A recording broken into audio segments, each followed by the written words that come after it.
Isang maulap na hapon po mula sa DOST Pag-asa. Ito ang ating weather update ngayong Sabado, July 5, 2025. Nananatili na nasa labas ng ating Philippine Area of Responsibility yung minomonitor natin na Tropical Storm Danas. Ito po yung kanyang international name na galing sa Filipino word na nararanasan. Sa kasalukuyan ay nasa 445 km ito west of Basco, Batanes. Ito ay may pagbugso ng hangin na aabot hanggang 105 km at lakas ng hangin malapit sa sentro na 85 km per hour. Ito ay nagmo-move northwest papunta po sa bansang Taiwan at ito ay inaasahan natin na magdudulot ng mga kaulapan dito sa parte ng Batanes at ganoon din sa Babuyan Island. Bukod po dito ay dahil sa westward na movement niya, mas nabawasan ng bahagya itong mga pag-ulan natin dito sa western part ng Northern Luzon. Pero as it moves further north, ay unti-unti na muling makaka-impluwensya sa atin yung southwest monsoon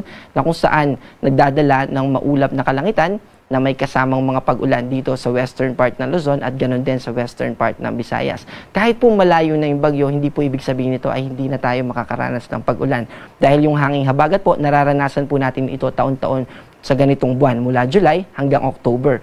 Nagva-vary lang po ito kapag may ibang atmospheric system na nakaka-apekto sa atin. At mayroon tayong tinatawag na monsoon break at mayroon din naman tayong tinatawag na monsoon enhanced or enhanced southwest monsoon dahil kapag nandito po nakapwesto sa northeastern part ng Pilipinas yung mga bagyo or low pressure area, maaari nitong i-enhance yung mga hanging habagat na or yung southwest easterly flow, yung hangin at nagdadala yun ng moisture at mga kaulapan na nagpapalakas sa mga pag-ulan natin dito sa western part ng ating bansa. Inaasahan din natin na magiging maulap dito sa western part ng Visayas at ganoon din dito sa mainland o sa kalupaan natin dito sa Mindanao. Yung mga thunderstorm na yan ay mamaya ipapakita po natin sa mga susunod na slide dahil may nakataas tayo na thunderstorm advisory sa lugar na yan. Dito naman sa eastern part ng Visayas, ganoon din dito sa Bicol region, asahan natin na mababawasan yung mga kaulapan pero andun pa rin yung epekto ng mga localized thunderstorm. At yung mga localized thunderstorm ay pwede pa rin na magdulot ng mga pagbaha at pagguho ng lupa. Ito po yung track ng Tropical Storm Danas. Nakikita natin na northwestward pa rin yung kanyang tatahakin papunta sa northern part ng Taiwan. And eventually, by Tuesday, yung track niya o yung movement niya ay magiging northward papunta na sa China. Yung epekto po nung Tropical Storm Danas ay magiging focus na lang o mananatili na lang dito sa Batanes at ganoon din sa Babuyan Islands. Meron tayong tinaas kanina na rainfall warning at ito po ay mga nakataas na yellow advisory. Dito ay posible yung mga pagbaha dahil matataas po na values ng mga pag-ulan yung ating mararanasan dyan. Dito sa Metro Manila ay nakataas din po tayo sa moderate to at times heavy rainfall. Kaya kung maalala natin kaninang tanghali ay meron din mga pag-ulan tayo na naranasan. At dito naman sa Mindanao, meron tayong mga nakataas na thunderstorm advisory. Ito po yung mga lugar na kung saan inaasahan natin na magkakaroon ng mga localized thunderstorm. In this case, medyo malawakan po itong mga thunderstorm na ito. At wag po natin maliitin yung mga thunderstorm dahil kapag well-organized yung mga clouds na magpapaulan sa atin, ay maaari pa rin ito na magdulot ng mga pagbaha at pagguho ng lupa. Kaya po sa mga kababayan natin na pauwi pa lang, ay wag po natin kalimutan magdala ng payong or kapote kapag tayo ay nagmomotor at mag-ingat po sa ating biyahe. Para po sa ating forecast bukas, inaasahan natin na patuloy yung magiging epekto ng southwest monsoon. Kaya magiging maulap pa rin throughout Luzon at ito ay may kasamang mga pag-ulan. Ang agwat ng temperatura sa Metro Manila ay 25 to 32, sa Baguio ay 16 to 21, sa Legazpi ay 26 to 32. Dito naman sa Visayas and Mindanao, yung mga thunderstorm activity na inaasahan natin ngayong gabi ay magpapatuloy hanggang madaling araw bukas dito sa Mindanao. Pero throughout the day ay mababawasan na yung mga kaulapan natin.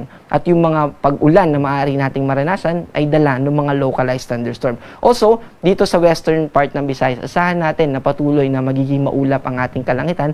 So magkakaroon po tayo ng mga pag-ulan dito sa western part ng Visayas kasama yung Capiz at Rojas.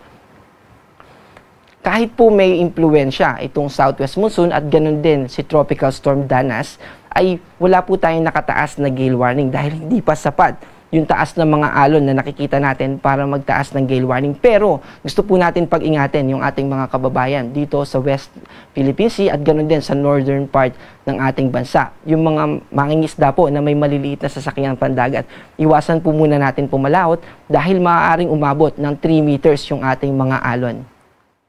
Para sa ating 3-day weather outlook or yung inaasahan natin na panahon sa susunod na 3 araw simula Monday hanggang Wednesday sa mga piling syudad sa ating bansa, dito sa Metro Manila, sa Baguio City at sa Legazpi City. Generally, sa Luzon po, sa malaking bahagi ng Luzon, asahan natin na patuloy na magiging maulap at mataas yung tsansa ng mga pag-ulan. Dito naman sa Metro Cebu, sa Iloilo City at sa Tacloban City, partly cloudy to cloudy skies, magiging maliwalas ang ating kalangitan, pero nandun pa rin yung mga localized thunderstorm na maaaring magpaulan sa atin. Ganun din po dito sa Metro Davao, sa Cagayan de Oro at sa Zamboanga. Yung mga localized thunderstorm ay pwede pa rin magdulot ng mga pagbaha at pagguho ng lupa tulad ng inuulit natin dahil ito po ay mahalaga dahil may mga reports na landslide and mga floodings at dapat po handa tayo sa mga ganitong sitwasyon dahil inaasahan natin na yung mga localized thunderstorm ay patuloy na makakaapekto sa malaking bahagi ng ating bansa. Ang ating araw ay lulubog mamayang 6:30 ng hapon at muling sisikat bukas ng 5:32 ng umaga.